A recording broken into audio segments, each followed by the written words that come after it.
Look who has stopped by from The Athletic, our friend Dianna Russini back here on the Rich Eisen Show, senior NFL insider for The Athletic. How are you, Dianna? Good to see you again.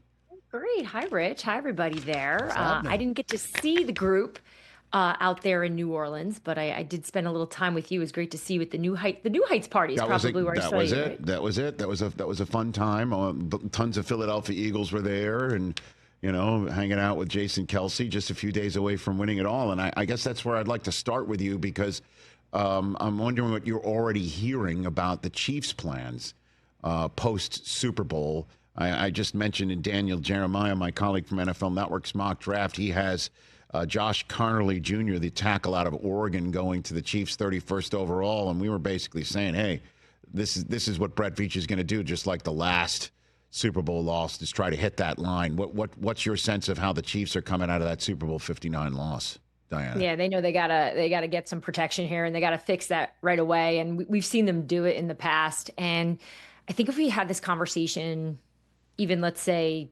the Saturday before the Super Bowl, and you asked me about a player like Trey Smith, for example, I would have said, Rich, with their cap situation, I think it's gonna be really difficult to keep him. I could see him opening or hitting the free agency market, and I know a lot of teams would be interested in him, but I think after what we saw in terms of performance and the lack of protection and really the problems that they've had with their offensive line this past season, I could see this organization making an effort to try to keep him, knowing that if they want to get back to the Super Bowl in the Bay Area next year, that has to be addressed. They've done it before, they've addressed it, they fixed it, but I think that they are very aware in that building that has to be the priority headed into free agency and headed into the draft, as they await word from Travis Kelce as well in terms of what his future is going to be. And, I can tell you from just having a few conversations with people around the league over the last few days, there's definitely a sense that Travis is going to try to play more. I haven't heard anyone say, yeah, he's really struggling with what he wants to do. It's definitely leaning more towards that. That can, of course, change. This is going to be his decision only. But for this Chiefs operation looking to move forward here, I think they feel pretty good that Travis has got a little bit more left in him. You know what? That would be great news, obviously. And it really is, as you point out, his decision. It's like, does he want to get on with Travis Kelce 2.0, which is probably the entertainment version of Jason Kelce 2.0, which is a lot more sports-centric, although there is some entertainment that he was dabbling in as well, Jason Kelce. But if Travis wants to get to that part of his life now, that's the question, is the struggle about working out and knowing what it takes physically to get to the level that he would accept to return, I remember talking to the Chiefs in the offseason about how Travis is managing everything, from the play, the aging, the Taylor Swift effect, and then everyone just grabbing at him because his life has changed completely, as we all have seen over the last 2 years now. And, someone there shared a story with me just a few days before they opened up to start this season. It was like a Monday night. People were trying to get out of the building. It was like 8:30 at night, and the lights in the area where the guys do like the band work, just that extra small muscle stuff, there's Travis in there working. And that's been his identity there, that despite the fact that he does balance it all, he takes care of his body really well. He's not as open about it and vocal about it as we've seen like Tom Brady, Russell Wilson, where they're so focused on that caretaking, and they share it with the world, where Travis just does it behind closed doors. And there's always been that belief that he does what he needs to do to keep up with that maintenance. So in regard to, does he actually have anything left? Because I think there could be an argument made that he wasn't spectacular this year. There's definitely a sense that there's more there, and Travis is committed to doing that, knowing that next chapter of his life that we're seeing Jason do, that we know is going to be, I'm sure, very profitable and probably very enjoyable for Travis, it'll be there. It's not going anywhere. But football, once you leave, you can't get that back, and I think he knows that. Dianna Russini here on the Rich Eisen Show from The Athletic, Scoop City podcast as well. So let's jump into some of the storylines that have blossomed since the Super Bowl. What's your reporting on what did happen between the two Aarons with the Jets, Rodgers and Glenn, Dianna? Yeah, well, I think it's pretty obvious at this point that both sides decided that it was best to go in a different direction, not because one didn't like the other. I think with the new regime and the way Aaron Glenn wants to essentially restart this and change the culture, change the identity of what the New York Jets have been. The Jets were so hopeful with Aaron Rodgers 2 years ago, and Rich, I know you've read a bunch of my reporting over the last 2 years since Rodgers has been there, and some of the disconnect and some of the problems that came with Rodgers. Some of it his fault, some of it the organization's fault, some of it just general PR. But I think for this new regime, they felt that this needs to be a fresh start. So when they met, late last week or 2 weeks ago now, right? The conversation was friendly. There was no anger or bitterness. It was, hey, look, if you were to stay, here's how we would want it to go. The Pat McAfee stuff has come up that I reported that they discussed that maybe that would look different for them in the future seasons if Rodgers were to stay. The Pat McAfee show never really bothered people in the building. Nobody ever said to me, oh, man, I just wish he wouldn't do it. But everyone would brace for it. It was, all right, Aaron's back on ESPN. What are we going to get into today? So I think with the new regime, they just want to cut out the distractions. They want to get rid of the circus and clean this up. And Woody Johnson made this hire because he wanted a leader of men. And there's a reason why Aaron Glenn got this job. And I think part of that is to really do this cleanup and do the sweep to get the Jets back on track. Well, I mean, I don't know. The New York Post story over the weekend kind of, it kind of rankled me because, you're reporting about the McAfee stuff and Rodgers and the Jets, and they just didn't see eye to eye. And that's one thing. But to come out and basically say that he pleaded for another year or two, that means that there's an axe that's grinding somewhere. There's somebody's grinding an axe, and it's just like what's the point of that? Unless it's to get out there for somebody that Rodgers wants to keep playing. I don't know. Yeah, I don't think Rodgers needs to leak that for the world to know he still wants to play. Guess what he can do? He can just have conversations with Les Snead right now. Like if he really wants to get back in there, he can give Omar Khan a call, or at least his agents can. So, yeah, I don't know where that came from, and I refuse to do the source off and dig on who's saying what because I just went through it for 2 years. With the Jets, with so much of my reporting, because it comes with a lot of heat, and I'm not sure who that was that reported that, but I'll just go with what I know, and nobody had shared with me that Rodgers was begging to stay a New York Jet. In fact, this entire time I knew that Aaron Rodgers wanted his time in New York to come to an end as well. He knew this chapter was over a while ago, so. Unless there was a change of heart and he just really fell in love with the Jersey Shore, like I have a hard time believing he's sitting there going, Woody, let's really fix this and make it work, and I can lead this team and we can fix all the problems. And it wasn't me, it was Saleh, it was Joe Douglas. I don't believe any of that. And I think most of the candidates that interviewed for this head coaching job with the New York Jets were asked the question directly from Woody. Do you think we should stick with Aaron Rodgers? So there was a time where they considered it, and everybody said the same thing. No, you guys need to turn the page on him.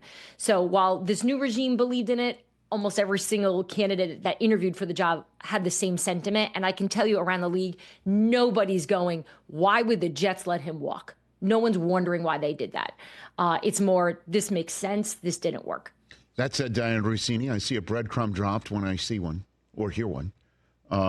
You mentioned if Rodgers has any interest in continuing to play, he could just call, and you name the general managers of the Los Angeles Rams and Pittsburgh Steelers. Are those crumbs? Do I need to pick those up off the floor and follow up, or we're just throwing that out there, Dianna? That's why I don't do this show. You're too good. You're too good at this damn thing.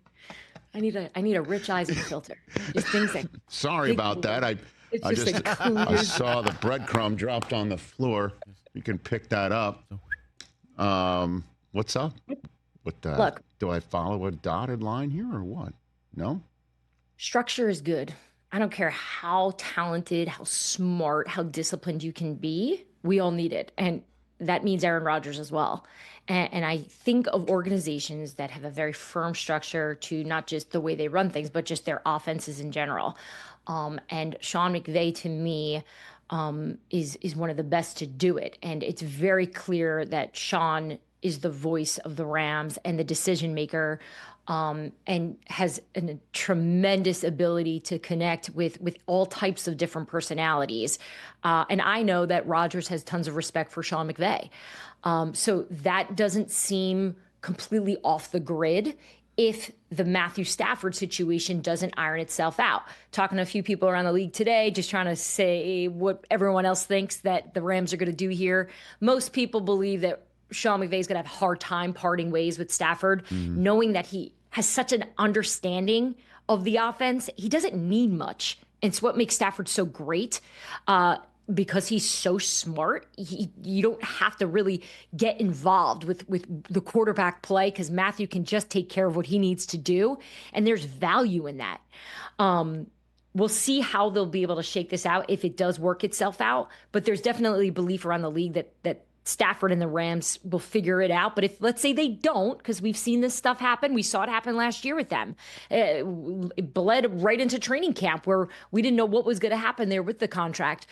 I think that Rodgers would make sense, and I think it would be something that I could see them having a conversation with him. It's really going to come down to if teams think he still has enough himself, right? Because I think from we'll just say the shoulders up, the arms up, that's all fine. That's all there. But there's obviously some lower body issues that he's still dealing with from that injury.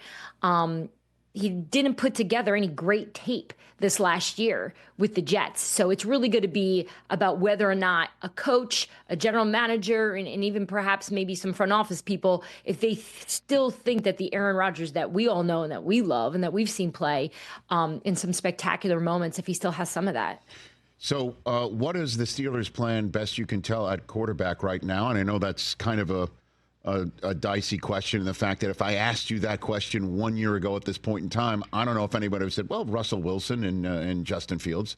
You know what I mean? And so that said, what is your sense of it right now, Dianna? It's funny you say that, because in a way I feel like our answer to you last year is kind of the same this year, which is they're going to look for a veteran quarterback, a bridge quarterback, and essentially continue to do what the Steelers do, which is rely on the defense, rely on the run game. Granted, it's a very expensive defense, and we could argue maybe they didn't live up to what the potential they could have had or should have had. But I think in regard to the quarterback position, I think there's a lot of chatter about which quarterback they're going to keep, knowing that the owner came out publicly and said, we want to keep one of these guys, that being either Justin Fields or Russell Wilson. I think they are discussing everything. In fact, I know they are. They are trying to sort of search under every rock of how are we going to move forward here, knowing that we need a quarterback and we need a good one. I have a hard time believing that the Pittsburgh Steelers would be a team in on, let's say, like a Sam Darnold, or if the Stafford situation didn't work out. I think it would be a smart play. I don't know if that's necessarily the Pittsburgh way that they would do if they would bring someone like a Matthew Stafford who would cost that much. I just, at this point right now, in late February, I think the Pittsburgh Steelers are just going to go for a veteran quarterback and perhaps keep a Justin Fields on this roster. What are the Bengals going to do here? I mean, can they really pull off this trifecta of Chase, Higgins, Hendrickson, and follow what Joe Burrow basically told them to do through, Big Cat and PFT, saying the Eagles are paying everybody, why can't we? I mean, what's that, Dianna? I know, and we followed Joe for so long. He's such a pro. He's so private. So if he's saying this publicly, and he's been pretty consistent, I mean, I know like Big Cat and PFT got dug in on a little bit more than others, but Joe is pretty comfortable making it clear he's disappointed with the way the business has been run in Cincinnati. If he's doing that publicly, I would love to know what the conversations have been behind closed doors. Because he seems like a type of athlete that likes to keep those conversations there. And maybe he's not getting the answers he wants to hear. And so he's like, all right, well, now it's time to turn the heat up a little bit. I'm going to go to the #1 sports podcast in the world and tell them that I need my guys. I need T. Higgins back. I need Jamar Chase to be the highest paid wide receiver. I need Trey Hendrickson back on my defense, a defense that got old and costly and obviously, cost Lou Anarumo his job, essentially. It needs to be revamped. They have so much work to do. So the question that you ask is, can they do it? I don't believe so. Could I see them tagging T. Higgins and attempting to trade him to get something in return, and T. Higgins getting paid the number he's looking for, which is essentially around 31 million a year? That makes sense to buy them some time here. I know just from talking to some people there that they are trying to work something out. I just don't necessarily know if it's realistic. I think it's fun and fair and kind and supportive to say, we want to do this, we're going to get this done. But when push comes to shove, with Joe Burrow on the contract that he's on with, I think he's up against the cap for like 46 million. It's very, very costly. So I don't see it working out unless they do some Eagles Howie Roseman magic. That's right. Maybe there's only one team that can somehow pull that sort of stuff off, which is kind of crazy because they paid Jalen Hurts. They've paid everybody. I mean, but they have made the smart moves on defense. As you're pointing out, Cincinnati hasn't drafted as well or didn't get, the Zach Bonds of the world to try and get that side of the football handled. What's the story of the going in the combine? Dianna, what do you think that is? What are you hearing? How desperate teams are for a quarterback. Mm-hmm. Like that to me is got my attention. As you know, the great Bill Parcells once said, you never go to the grocery store hungry.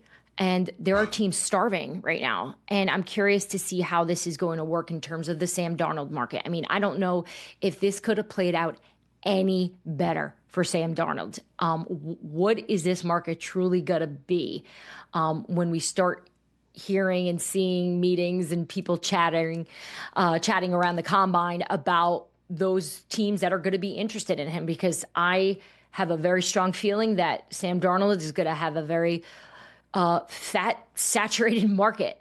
And as you heard Kevin O'Connell express, he deserves it. Sam Darnold deserves to be paid after having a Pro Bowl season and really playing up to the potential that we've been hearing about for years.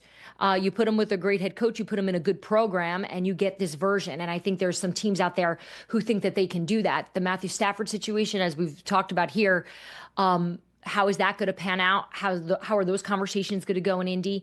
And then let's just take the potential free agent, or the trade quarterback situations off the table. Let's just talk draft then. Which teams are going to try to move up because they're desperate to get a quarterback?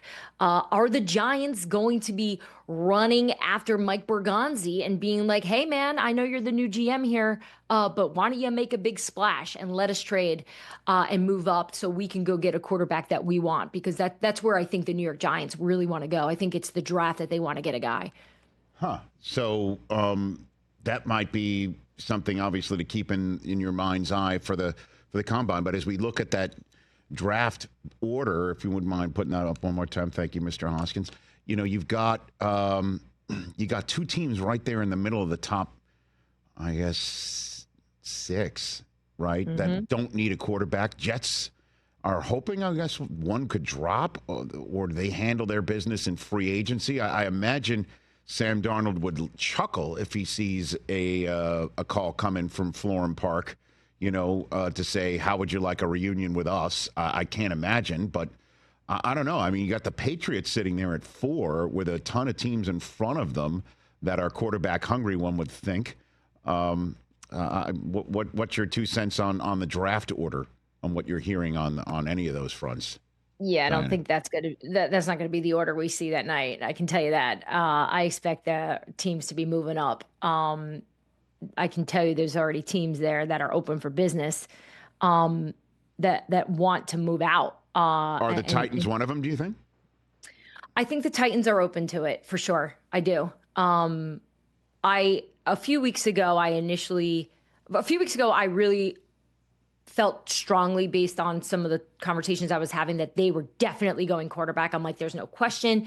The way this last season went, Brian Callahan, they were the worst team in football, yet they had a decent roster. They've got some talent there. Brian Callahan's going to want to get a quarterback that he can win with. But since then, I've really learned more about how they're approaching this, and it seems that they want to continue building for not just this upcoming season, but for the future. So I think they're going to be open, and I think these are conversations that are being had there. I think the New England Patriots are a team that we should watch that would probably be open. They've got their quarterback. They've got tons of money. Why wouldn't they answer the phone from let's just say the Raiders, from the Jets, maybe the Saints, maybe even Chicago. So there's going to be some action here. And look, it's only February. What is this thing going to be like the first week of April? If I'm already hearing now teams are open. So this is going to get moving. When you say maybe even Chicago, who would they be interested in? What do you think? And moving up to so far, 6 spots. I mean, because they've got their quarterback. Who would they fall in love with there? I mean, this class, if we could put just a headline on how this class has been described to me as, if you're looking for an offensive lineman, you're going to be in heaven, because this is a great group. So that's an area where I could see the Bears maybe trying to beef up on, because those type of players are on the boards right now and graded very high, knowing that, look, how many times have we said it's a weak quarterback class. So outside the 2 big names that we know of with Sanders and Ward, after that, it's a drop off. And I've got GMs telling me I'm nuts for even talking to you about saying that those guys are, first round quarterbacks. So we'll see how much that narrative changes. All right, and then the last minute I have here, the Myles Garrett trade. What do you think would be the timing of it, if there is one? Yeah, I expect that to pick up actually over the next week or two, knowing that Myles Garrett's agent is going to be at the combine, talking to teams, talking to people around the league about what's going on. I can just tell you what I know at this point, and that's the Browns do not want to move him. They've gotten calls from teams in the NFC. They've gotten calls from teams in the AFC, and they've been told all the same thing. We're not moving him for now. So I have found the word "for now" interesting, yes, because the conversations I've had have been more, no, it's like, just kill the story. We're not trading him. It's over. Like, just stop. Myles is going to be in Cleveland. But for now, it makes it interesting. So I think we could see some movement if there is any. If Andrew Berry and Kevin Stefanski wind up, let's say, maybe taking a page out of the way Houston did it with Deshaun Watson, where it was essentially an auction, right? Where it was everybody put together their best offers, and at the end they made a decision of, okay, this is what we're going to do. So we'll see if it gets down there, if it goes down that road. But I can tell you, especially when I was in New Orleans, the Browns were very, very loud about making sure we all knew to put out to the world that they are not moving Myles Garrett. We'll see how it pans out. No doubt. Dianna Russini, thank you for the time. Let's do this more often. Keep crushing it. Thank you. Would love to. I'd love to catch up with you at the combine. Yes. Maybe we'll have a cocktail at the combine and share some stories. We will do exactly that. I'll see you next week in Indy. Thanks, guys. Catch the Rich Eisen Show every single day on the Roku channel, 12 to 3 Eastern, for free.